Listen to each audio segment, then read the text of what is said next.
information so critical as to in fact be life-saving, I speak far more than mere mortal life, but rather about the eternal destiny of the soul, and they fail to share said critical information with others, they become culpable in the destruction of souls by default position. At this juncture of our civilization's advancements, desperate poverty anywhere in the world only exists because evil men, liars, cheaters, thieves, and murderers, essentially slave drivers, understand well the imperative nature of keeping this paradigm in place in order to maintain their premier role in this established, monetary-based, demonically run beast of a system in place. Each day for all eternity is the infinite interim of our lives forevermore. Today is eternity, and it is comprised of but a constant series of moments. And truly, only that day dawns to which we are truly awake. When God gives a command, he never fails to make following his commands not only effortless, but extremely pleasurable, even to the point of being irresistible to follow. Consider our sexuality as an example. God commanded from our very beginning, "Go forth, be fruitful, and multiply." And I ask everyone, was this pleasurable? Was this command easily, effortlessly, and even irresistibly accomplished? I don't know if you'd call me a liberal, a conservative, a socialist, or a capitalist. However, I am, without an iota of equivocation, a power to the people kind of guy. We would all serve ourselves well to remember to only be impressed by those things which impress our owner, that is God Almighty. For example, should we be impressed when meeting any given famous person employed within some popular industry such as theater, music, or sports, or by meeting a high-ranking political figure, or by meeting a person whom is fabulously worldly wise speaking wealthy? The only answer to these questions resides in us tapping into the very heart and mind of our owner through what is often referred to as prayer, and ask for the power of discernment and successfully adopt the right opinion, the right values, the right thoughts, the right words and deeds.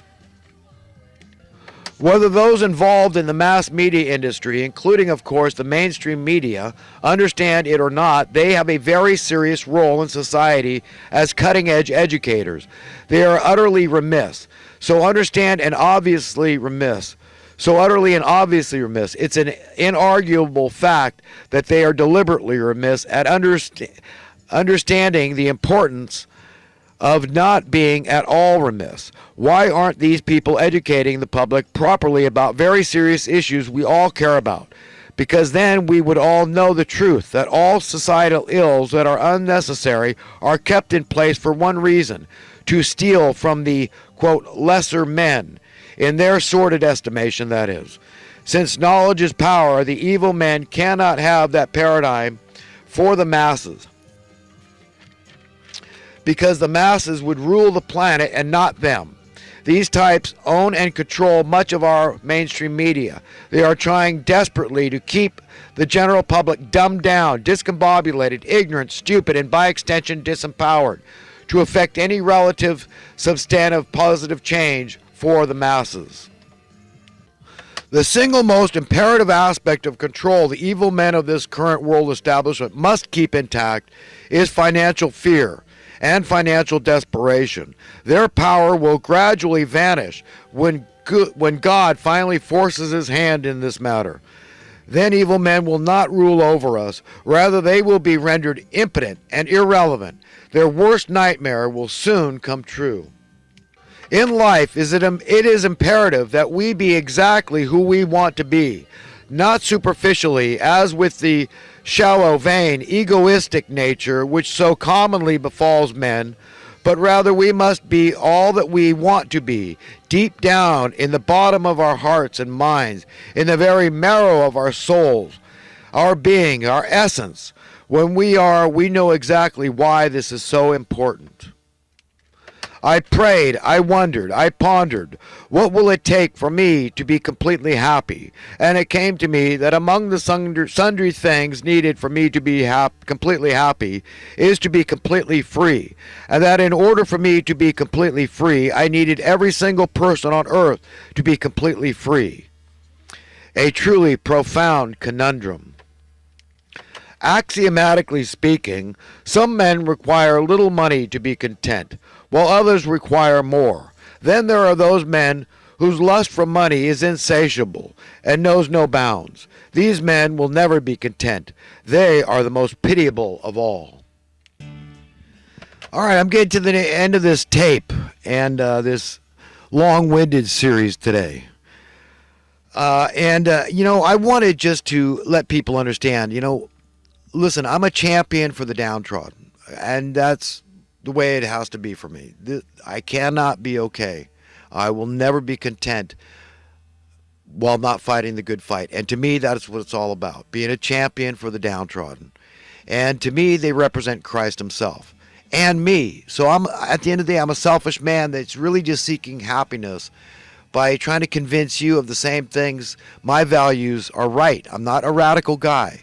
I'm on everybody's side. I just want to make things better. I'm a problem solver. And I figured out a long time ago that all our problems are solvable.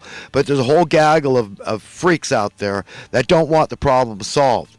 We're in a lot of trouble. We've got a big problem here. And it doesn't help to ignore it. It's just like some part in your car that you know is going out. You can either do what it takes to fix the thing now, or you can go out on the highway where it's a lot less convenient. And we have an opportunity to fix this thing now. Okay, but we're going to break down on the highway. I mean, I don't see where this thing's going to end. These people, as if they're speeding their car 100 miles an hour in a fog bank, they don't know where it's going to stop. They're spoiled, bratty, blood-drunken freaks, and they need to be parented. And, we're in trouble. We're in trouble. And people got to understand, what's going on here. This debasement of our currency cannot go on forever. We're going to have a third world country, a fourth world country. These people don't care if masses of people are dying out in the street. That's what they want. They want to commit genocide on the earth. They don't want people prosperous. They don't want people to heat and cool their homes, drive cars, and take trips. That'll overheat the planet. So these are the altruistic ones that tell you they want genocide on earth. That's their way to save the planet, right? That's what makes them altruistic. But they're big fat hypocrites, evil hypocrites. And God knows we need help to confront these people and tell them who's boss, okay? It's we the people. We're paying their salaries. These top politicians that are lapdogs for the money printing class that have put us in debt like this, the Labor Department is involved. They're in collusion in these three entities of what's done it. Because if they had given commensurate cost of living adjustments, minimum wage workers year after year, it wouldn't have happened. It would have prevented this problem. Because employers would have said, no way, stop manipulating markets, stop driving prices up, because I got to give my employees raises. I want to reduce their pay. I want to cut their pay. I want to see the cost of living go down. You see how that would have worked? And if they had kept it federal, we wouldn't be all divided and balkanized in America now. So these people know what they're doing. They're diabolical, man. They're freaking evil geniuses, man. They're so evil. Be as shrewd as serpents, my friends, but as innocent as doves. Want the best for the most evil of men. Okay, and let vengeance be the Lord's. So another reason I don't believe in capital punishment. It is premeditated murder on the part of society. It is done with malice aforethought. Therefore, it is first-degree murder. That's what capital punishment is. I say, hey, if you catch them red-handed, hey, I pulled a Moses on the guy, the cop says. I believe in due process, so I'm not trying to say cops should kill guys that are caught red-handed. I'm just saying I empathize, I sympathize with the whole situation. I get why people want vengeance. They want them dead. They want to watch the execution. They say I'll gladly pull the plug. I'd love to. I'd love to flip the switch on them, execute them myself, right? I know, I get it.